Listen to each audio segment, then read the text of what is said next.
Subscribe now and press the bell icon. Never miss an update. नमस्कार बच्चों, छप्पय नाभा दास रचित class 12 के हिंदी का चौथा चैप्टर है पद भाग का। आज हम लोग देखेंगे छप्पय के संपूर्ण अर्थ क्या होंगे और कवि परिचय क्या होंगे। तो शुरू हम लोग करते हैं कवि परिचय से। देखिए, छप्पय के जो कवि हैं वो नाभा दास हैं और नाभा दास जी का जन्म 1570 में अनुमानित माना गया है, क्योंकि उस समय कोई लेखा जोखा था नहीं, इसलिए इनका जन्म 1570 में अनुमानित माना गया। और इनका निधन भी अज्ञात है। 1600 तक तो ये उपस्थित थे, जिंदा थे, जीवित थे, वर्तमान थे, लेकिन उसके बाद का जो निधन इनका हुआ कब हुआ ये पता नहीं है। और जन्म स्थान भी इनका मालूम नहीं है। सांप्रदायिक मान्यताओं के अनुसार माना गया है कि इनका जन्म स्थान जो है वो कहाँ है, दक्षिण भारत में। उसके बाद इनका शिक्षा जो हुआ था वो स्व अध्ययन हुआ था, गुरु एवं प्रतिपालक के देखरेख में खुद से ही अध्ययन किए थे या फिर संस्थान द्वारा ये अपना ज्ञानार्जन किए थे। और इनका रुचि देखिए, अभी रुचि जो है इनका लोक भ्रमण में, भगवत भक्ति में, काव्य रचना में और वैष्णव दर्शन चिंतन में इसका विशेष रुचि था।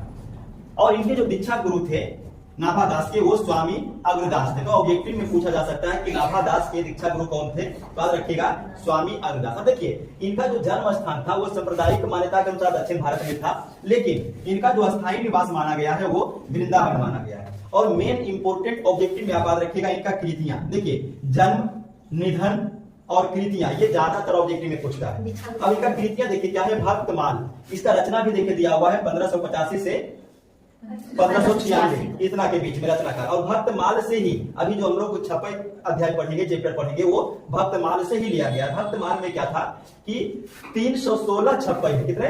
316, जिसमें 200 कवियों का चरित्र चित्रण वर्णन है, 200 भक्तों का चरित्र चित्रण वर्णन है। तो अभी हम लोग जो भक्तमाल देखेंगे वो छप्पय उसी से लिया गया है।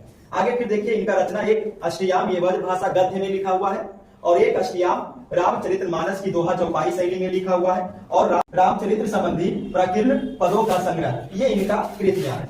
और इनका कुछ विशेष बात, इनके बारे में विशेष जानकारी नाभा दास के बारे में देखिए। विद्वानों के मुताबिक इनका मानना था कि नाभा दास जो है वो दलित वर्ग के थे। अच्छा, एक ऑब्जेक्टिव याद रखिएगा, नाभा दास कवि थे तो राम भक्त कवि थे। कैसा कवि थे? राम भक्त, गुणोपासक राम भक्त कवि थे। तो ये तो हो गया कवि परिचय, ठीक है। अब हम लोग चलेंगे छप्पय के कविता छप्पय के अर्थ की ओर, यहां तक नोट कर लीजिए। आगे देखिए, ये जो छप्पय है वो भक्तमाल छंद में निबंध। देखिए, भक्तमाल छप्पय छंद में निबंध है और छप्पय का मतलब होता है 6 पंक्तियों का एक छंद। याद रखिएगा, छप्पय एक छंद है जो 6 पंक्तियों का होता है। और जो भक्तमाल है जिससे छप्पय निकाला हुआ है, इसमें 316 छप्पयों में। कितना? 316 किसमें? भक्तमाल में। और उस 316 छप्पय में 200 भक्तों का चरित्र चित्रण किया हुआ है। कितना? 200 भक्तों का। और अभी जो हम लोग ये छप्पय पढ़ेंगे, यहाँ पर 2 कवि, एक तो कबीर और एक सूरदास पर लिखे गए हैं। और ये भी किसे है? भक्तमाल। देखिए, भक्तमाल में 200 भक्तों का 316 छप्पय है, जिसमें से एक छप्पय आज हम लोग देख रहे हैं नाभा दास रचित, जिसमें 2 कवि, एक कबीर और एक सूरदास के बारे में लिखा हुआ है। तो सबसे पहले हम लोग देखते हैं कि नाभा दास जी जो है वो कबीर के बारे में क्या बोलते हैं, कबीर के बारे में क्या लिखे हैं। तो यहाँ से देखिए, जैसा कि दिया हुआ है कि छप्पय में एक ऐसा छंद है जो 6 पंक्तियों का होगा। तो कबीर के बारे में भी 6 पंक्ति और फिर सूरदास के बारे में भी 6 पंक्ति को हम लोग देखेंगे। अब देखिए, 2, 4 और 2, 6 ये किसका है? कबीर के बारे में छप्पय। अब देखिए, कहता भक्ति विमुख जे धर्म सो सब अधर्म करी गाये, योग यज्ञ व्रत दान भजन बिनु तुच्छ दिखाई। तो ये देखिए, ये जो पंक्ति आप देख रहे हैं छप्पय नाभा दास रचित, इसमें कबीर के बारे में, उनके विशेषताओं के बारे में नाभा दास जी क्या बताते हैं। तो कवि कहते हैं, कवि नाभा दास जी कहते हैं कि जो व्यक्ति भक्ति विमुख जे, यानी जो व्यक्ति भक्ति से विमुख हो जाते हैं, धर्म सो सब अधर्म करी गाये। तो जो व्यक्ति धर्म से, भक्ति से विमुख हो जाते हैं, वो सब अधर्म में लिप्त होकर के अधर्म में डूब जाते हैं, उसी में वो अपना रमे हुए रहते हैं। और कबीर बोलते हैं कि योग यज्ञ व्रत दान भजन, ये सब कुछ भक्ति के बिना बिनु तुच्छ दिखाई, भक्ति के बिना सब तुच्छ दिखते हैं, छोटा दिखते हैं। अगर हम पूरा अर्थ देखें तो इसका अर्थ क्या हुआ। देखिए, कवि नाभा दास कहते हैं कि जो व्यक्ति भक्ति से विमुख हो जाता है, भक्ति विमुख जे धर्म, वह अधर्म में लिप्त व्यक्तियों की तरह कार्य करता है, सो सब अधर्म करी गाये। उसके बाद योग यज्ञ व्रत दान भजन, यानी भक्ति के अतिरिक्त कबीर जो है वो भक्ति के अतिरिक्त योग यज्ञ व्रत दान भजन सभी को क्या मानते हैं? तुच्छ मानते हैं, छोटा मानते हैं। तो ये तो हो गया पहला पंक्ति के बारे में। अब दूसरा देखिए, हिंदू तुरक परमान रमणीनी शब्दी साखी पक्षपात नहीं वचन सबही के हित की भाषी। तो अब देखिए ये जो लाइन दिया हुआ, इस लाइन में नाभादास क्या कहते हैं? हिंदू, हिंदू मतलब हिंदू जाति धर्म, और तुरक, तुरक तुर्क से लिया गया है। तुर्क एक शब्द है तुर्क, वहीं से तुरक लिया गया। तुरक मतलब होता है तुर्क यानी तुर्की, मुस्लिम मुसलमान। तो हिंदू और मुसलमान किसी का भी प्रमाण और सिद्धांत जो है वो सबको एक समान मानते हैं कबीर। नाभादास जी क्या कहते हैं कि कबीर ने हमेशा से हिंदू और मुस्लिम का प्रमाण और सिद्धांत को एक समान समझा है, उसी का बात कहा है। पक्षपात नहीं वचन सभी के, मतलब किसी के साथ कबीर जी जो है पक्षपात नहीं करते हैं और सबका वचन को और सबके हित को वो ध्यान में रखते हैं। तो देखिए अर्थ क्या निकलेगा? कवि कहते हैं कि कबीर ने हमेशा हिंदू और मुसलमान को प्रमाण और सिद्धांत की बात कही है। कबीर ने कभी भी पक्षपात नहीं किया है, बल्कि उन्होंने हमेशा से सबके हित की बात कही है।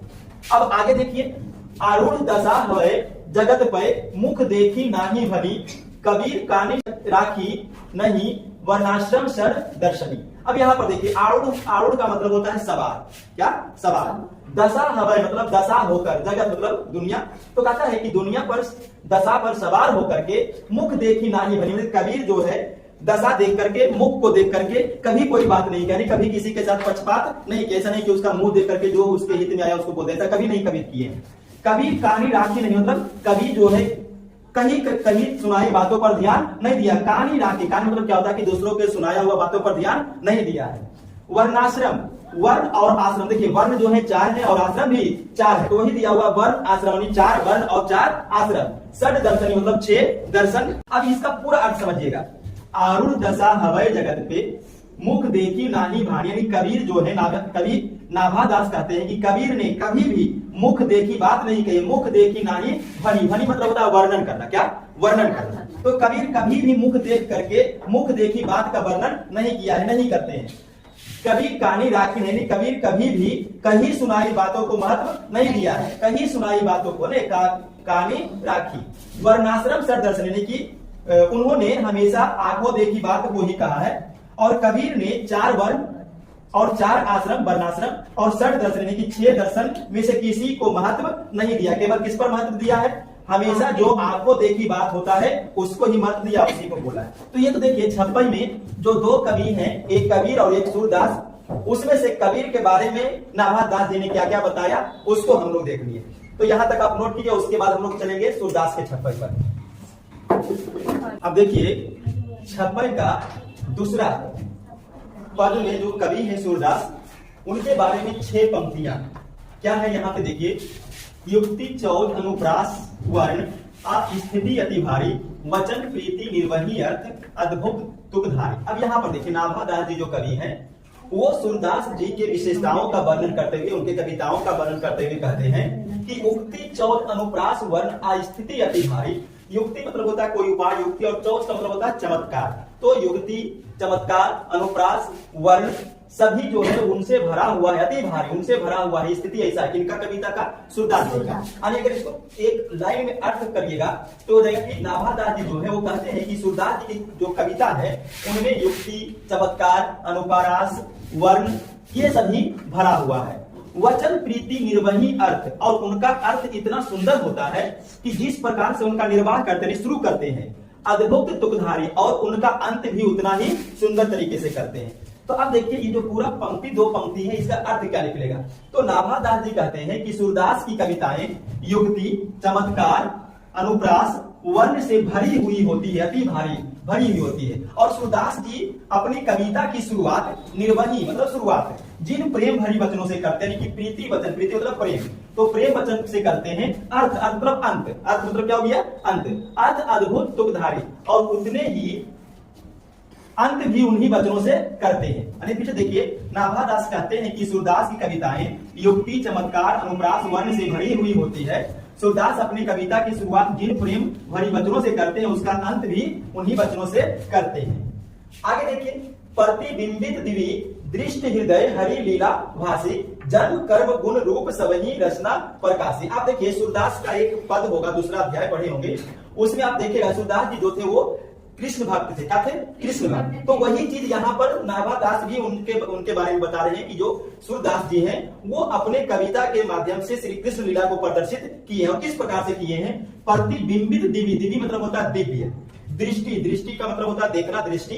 तो कहता है कि अपने दिव्य दृष्टि से देख करके हृदय हरि, हरि मतलब क्या होता है? श्री कृष्ण, हरि भगवान, लीला भासी, और उनके जो लीला है श्री कृष्ण का उनका वर्णन उन्होंने किया है।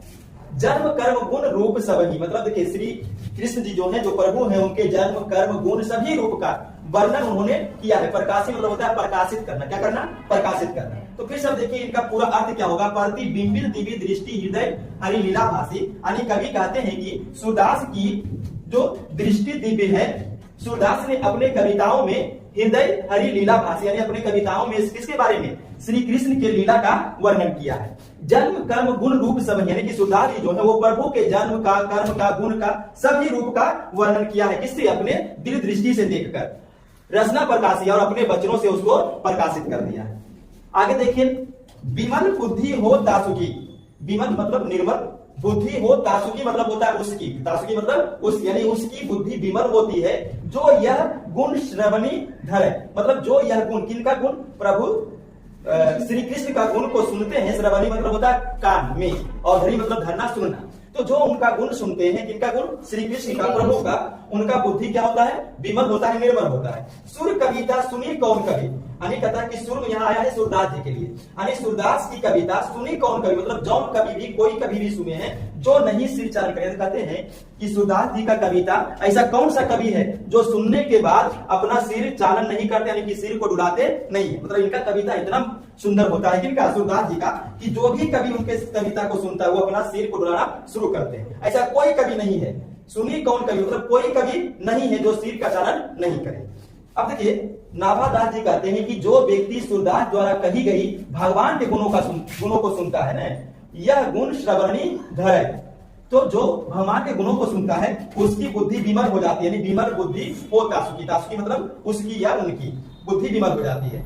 सुर कविता सुनी कौन कवि, नाभादास जी कहते हैं ऐसा कोई कवि नहीं है जो सूरदास की कविताओं को सुनकर जो ना ही सिर चालन करे, सिर डुलाना शुरू ना करे। तो ये देखिए पूरा छप्पई का अर्थ आपको बता दिया गया है, एक लाइन आप यहाँ तक नोट कर लीजिए।